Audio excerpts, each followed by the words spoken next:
povo português que é um bocadinho adverso às mudanças e até um bocadinho conservador nesse aspecto. Isso pode-se refletir efetivamente nessa versatilidade para conseguir arranjar algumas alternativas quando do período académico. Mas acredito que efetivamente com esta situação de crise que vai efetivamente acontecer, tenho receio do que aí vem efetivamente, porque há uns anos atrás, como estava a dizer o Jorge, efetivamente em plena troika, a mensagem do governo era vão para fora, ok? Efetivamente houve muitos jovens capacitados que foram para fora. E o que me preocupa aqui também, que o Armando estava a dizer, efetivamente, os jovens prolongarem os estudos e adquirirem mais competências e tornarem-se efetivamente, chegarem ao topo das suas áreas de investigação, o que é que normalmente acontece? O país conservador, que é Portugal, não lhes dá as oportunidades, não lhes entrega os salários que eles merecem, e o que é que acaba de acontecer? Aquelas pessoas válidas para movimentar a economia, para trazer inovação para o país, são obrigadas a emigrar e para sítios que efetivamente são valorizados, em que o seu percurso académico é valorizado. E há um bocadinho nesse aspecto que esta temática se enquadra também no podcast, não é? Que efetivamente este país não é para jovens, e ainda não saíram os resultados dos censos, mas acredito efetivamente que vai ser assustador a taxa de envelhecimento da população portuguesa, porque efetivamente falta este incentivo ao primeiro emprego, falta este incentivo a que os jovens criem condições para pensar em começar uma família, ok? E só quando o Estado trabalhar em prol da formação dos jovens, não só, como estava a dizer o Armando, no incentivo à natalidade no berço, e fazer um incentivo continuado ao longo da formação dos jovens, aí sim vamos conseguir ter uma maior taxa de natalidade, porque não é só ter uma criança, é preciso mantê-la. Para fixar os jovens aqui em Paredes, o que é que se tem feito? Vocês têm sentido algum trabalho nesse sentido? Estava contigo, Artur, responde. Sinceramente não. Achas que não? Sinceramente não. Um dos problemas que eu acho que o Conselho de Paredes tem é a baixa taxa de fixação jovem, ok? Muitas vezes apelidada, o José Carlos não é de cá, mas nós sabemos perfeitamente que Paredes é considerada a cidade dormitório, que as pessoas vêm cá dormir.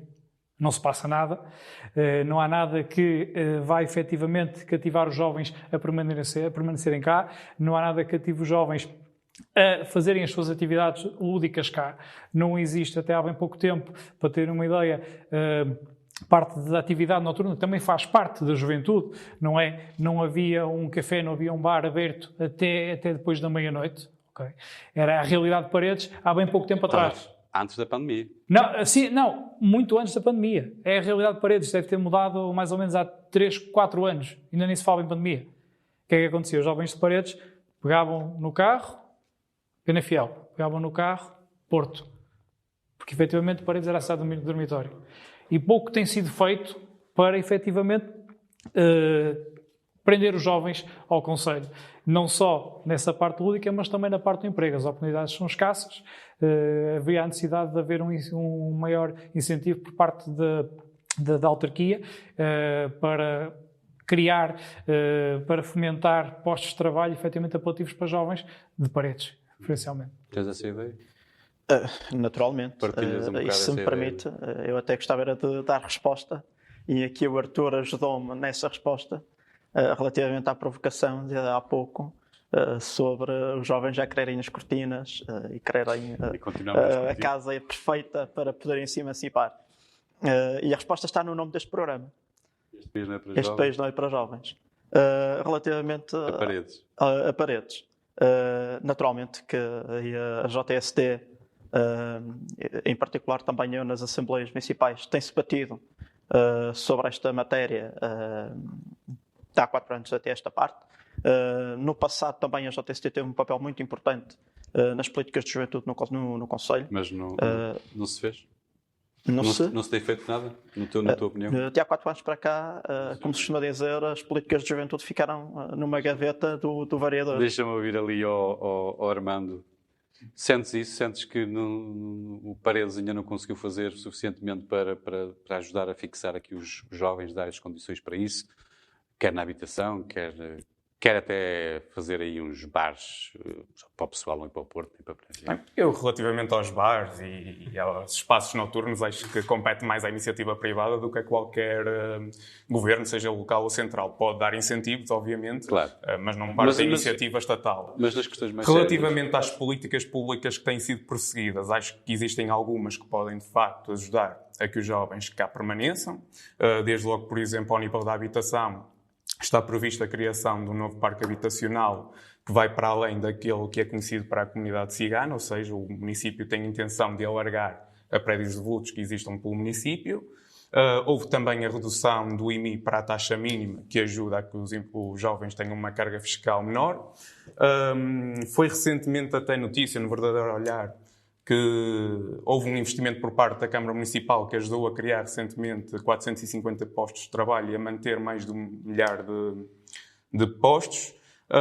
E depois, obviamente, que existem políticas que ainda não foram concretizadas por alguns percalços relativamente, por exemplo, à Casa da Juventude, que, ao que sabemos, está ainda em obras porque há um atraso com a associação que lá está... Roma e Pavia não foram feitos num dia. Exato. Agora, acho que, de facto, o caminho vai-se construindo. Este foi o primeiro mandato do Partido Socialista, no qual teve a oportunidade de fazer estas políticas. Acho que, posteriormente, teremos a oportunidade de prosperar mais. Preciso de fé. Isso já. Eu continuo contigo, Armando. Então, que és tu que vais trazer a próxima grande cena, jovem, e tu queres falar de regionalização. E aqui a regionalização é precisa, mas nós temos sentido alguma descentralização de muitos serviços. Vocês achas que ainda não chega? É preciso descentralizar ainda mais? Bom, relativamente ao que disseste, à descentralização de serviços, eu acho que não é verdade. Pode existir uma desconcentração de serviços que não se efetiva como descentralização, porque as competências continuam no Estado Central, os serviços estão próximos da população, mas não de forma efetiva. E há o problema de fazer o mesmo serviço, mas sem verbas, não é? Sim, exatamente, que é isso que acontece muito, ou seja, o Estado descentraliza, passa as competências, mas não passa o respectivo envelope financeiro. Mas a regionalização, e para contextualizar, ou seja, aprende-se com a criação de regiões administrativas, um nível de governo intermédio entre o central, que nós temos em Portugal, e o local, os municípios e as freguesias, e tem como benefícios trazer mais eficiência à utilização do erário público, quer pela proximidade, quer pelo conhecimento pormenorizado que os atores políticos têm, quer do seu território, quer da sua população, e aumenta também os índices democráticos, porque, como está mais próximo da população, esta pode participar mais, como é hábito, por exemplo, nas eleições autárquicas e no acompanhamento dos órgãos autárquicos, como também escrutinar de perto a ação política. Não tens medo de uma partidarização das... Eu já lá vou. Eu tenho aqui alguns aspectos que gostaria de realçar e vou também tocar naquelas que são as feridas da regionalização. Ou seja, há estudos da OCDE que apontam que os países mais desenvolvidos são, consequentemente, mais descentralizados. A Carta Europeia da Autonomia Local recomenda que se aplique o princípio da subsidiariedade, ou seja, aplicar as políticas públicas o qual mais próximo é possível da população. Para termos uma percepção em termos europeus, o panorama indica-nos que países como a Dinamarca, a Espanha, a Alemanha disponibilizam 60%, 40% e 30% da sua despesa pública total para os governos locais, ao passo que em Portugal destinamos uns míseros 12%. E este dá-nos um retrato de um país extremamente centralizado, que só terá paralelo, se calhar, com o regime ditatorial, mas este que tinha benefícios para centralizar o poder político. Relativamente àquilo que tu me perguntavas, se ficaria demasiado partidizado, vimos isto agora com as CCDRs, com as CCDRs, no caso dos dois grandes partidos que indicaram quem quiserem, não foram como tinham estipulado eleições. Mas eu acho que os aspectos mais importantes é, por exemplo, quando as pessoas indicam que Portugal é um país demasiado pequeno para ter regiões.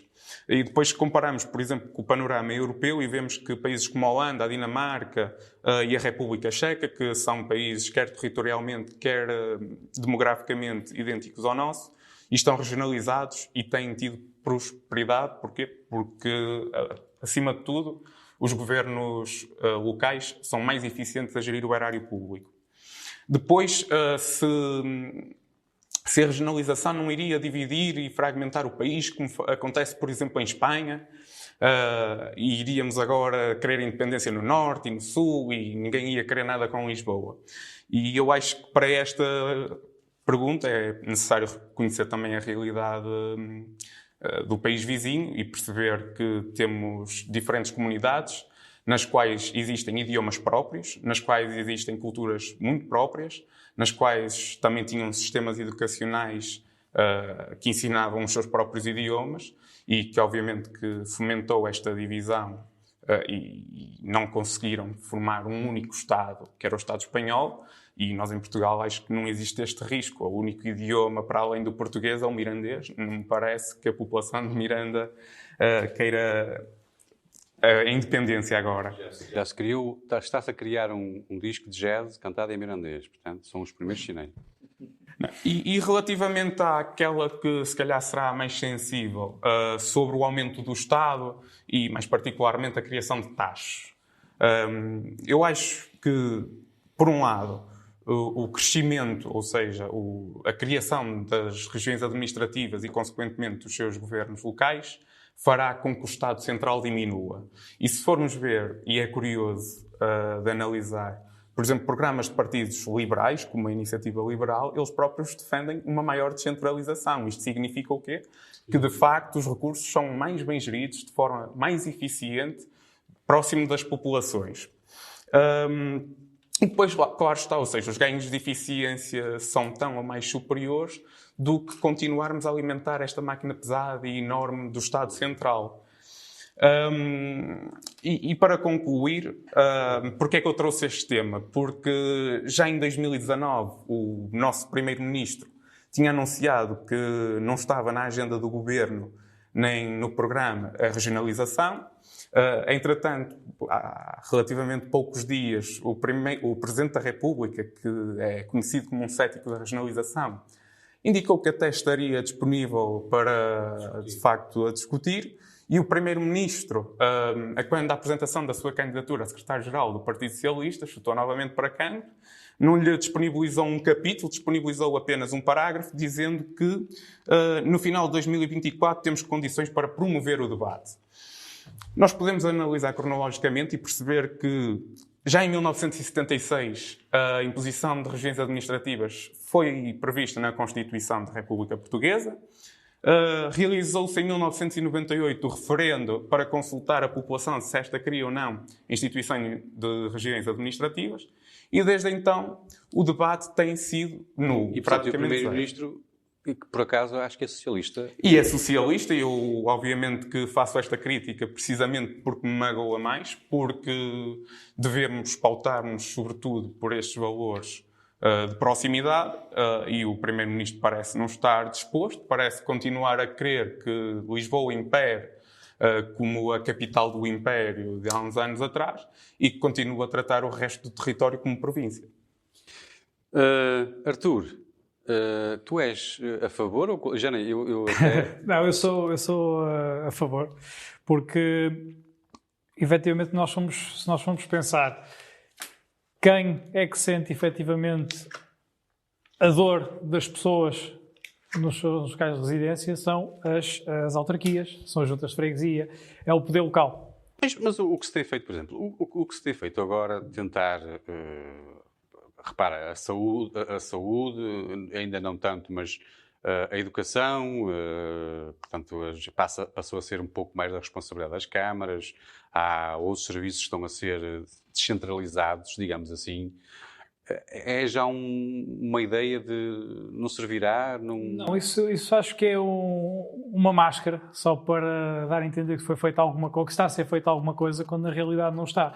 Porque, efetivamente, como eu estava a dizer, há a necessidade de dar ao poder local alguma capacidade, mais capacidade de decisão, ok? Como tinha dito o Armando, e muito bem, não é só dizer